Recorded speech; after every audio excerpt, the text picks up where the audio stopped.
اسلام میں استاد کا بہت بڑا مقام، بہت بڑا درجہ رکھا گیا ہے. جو حدیث ہے جس میں آپ نے فرمایا کہ لوگوں کے مراتب کے اعتبار سے جو ہے ان کے ساتھ برتاؤ کیا جائے، تو اس میں سب سے بڑا مرتبہ جو بتایا ہے وہ ماں باپ کا بتایا ہے. اس کے بعد دوسرے نمبر پر استاد کا درجہ بتایا گیا. تو اتنا بڑا استاد کا مقام ہے انسان کی زندگی میں، کیونکہ اس سے ہم علم حاصل کرتے ہیں. تو آپ صلی اللہ علیہ وسلم نے خود کہا کہ دنیا میں مجھے جو ہے معلم بنا کر کے بھیجا گیا.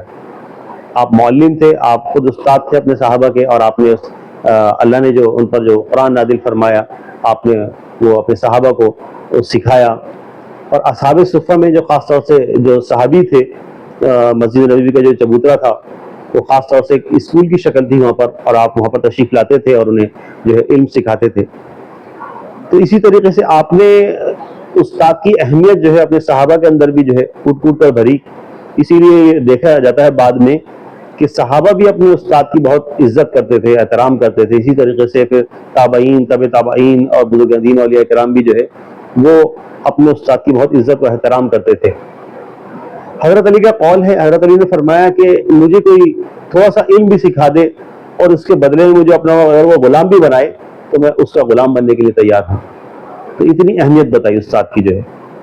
ایک بزرگ کا ایک قول ملتا ہے، انہوں نے کہا کہ استاد کی جو چپلیں ہیں اس کو سیدھا کرنے سے مجھے امید ہے کہ اللہ تعالیٰ میری تقدیر کو جو ہے سیدھا کر دے گا. جو کیونکہ جو استاد کی دعائیں ہیں وہ اپنے اساتذہ کے لیے اور وہ اپنے جو ہے شاگردوں کے لیے اللہ اسے قبول کرتا ہے. جس طریقے سے ماں باپ کی دعائیں جو ہے اپنی اولاد کے حق میں قبول ہوتی ہیں، اسی طریقے سے جو استاد ہوتے ہیں ان کی اپنی شاگردوں کے لیے دعائیں قبول کی جاتی ہیں، روایت میں آتا ہے.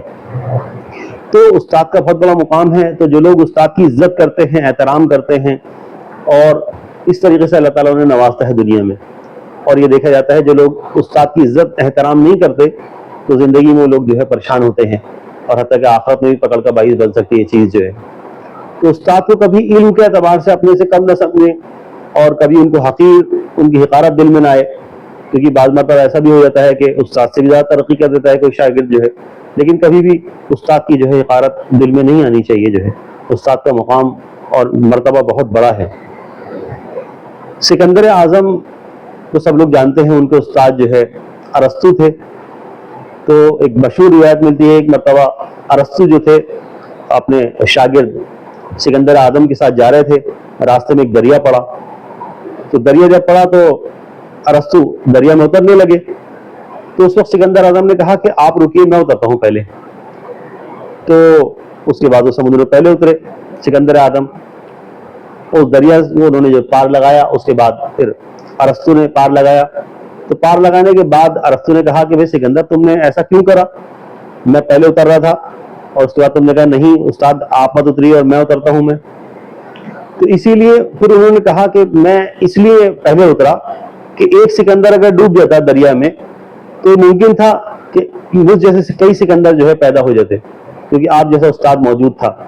اور اگر اس دریا میں اس کو پار کرنے کا طریقہ تھوڑا سا مجھ سے دیکھ کر کے کس طریقے سے دریا پار کیا میں نے، اس سے آپ کو تھوڑی سی رہبری مل گئی. تو اس سے یہ کہ آپ نے آسانی سے دریا پار کر لیا تو ہم دونوں بچ گئے، اور کوئی خطرات لاحق ہوتے تو میں ڈوبتا تو اتنا نقصان نہیں ہوتا. اور اگر آپ ڈوب جاتے اس دریا میں تو بہت بڑا نقصان ہو جاتا، کیونکہ آپ کے ڈوبنے پر میرے ڈوبنے پر تو کوئی فرق نہیں پڑتا، آپ کے ڈوبنے پر یہ فرق پڑتا کہ ایسے اور سکندر نہیں پیدا ہو سکتے تھے پھر. تو ایسی تربیت کی تھی انہوں نے اپنے شاگرد کی. تو اسی لیے جب سکندر اعظم کا جب انتقال ہوا تو کتنا بڑا میسج دے کر کے گئے کہ انہوں نے کہا کہ میرے کفن سے میرے ہاتھ جو ہے باہر نکال دیے جائیں تاکہ دنیا دیکھے کہ سکندر جس نے اتنی بڑے روئے زمین پر جو ہے حکومت حاصل کی تھی کہ آج وہ خالی ہاتھ جا رہا ہے. تو یہ کتنا آخرت کا اتنا بڑا پیغام انہوں نے دیا کہ اس دنیا سے ہمیں جائیں گے تو خالی ہاتھ جائیں گے. تو استاد کی تربیت تھی اپنے شاگرد کے لیے کہ پھر اللہ اس طریقے سے کام لیتا ہے. تو اسی لیے ہمیں اپنے استاد کا بہت عزت و احترام کرنا چاہیے. اور اگر کوئی غلطی کوتاہی ہم سے ہوئی ہے، کیونکہ انسان ہو جاتا ہے کبھی کبھی غلطی کوتاہی ہو جاتی ہے، تو اس سے ہم جو ہے سچی توبہ کریں، کیونکہ اللہ توبہ کو قبول کرتا ہے. اور آگے ہم نیت کریں کہ اپنے اساتذہ کی جو ہے بہت عزت و احترام کریں گے اور ان سے علم سیکھیں گے اور دوسروں تک پہنچائیں گے جو ہے. اللہ تعالی ہمیں عمل کی توفیق عطا فرمائے.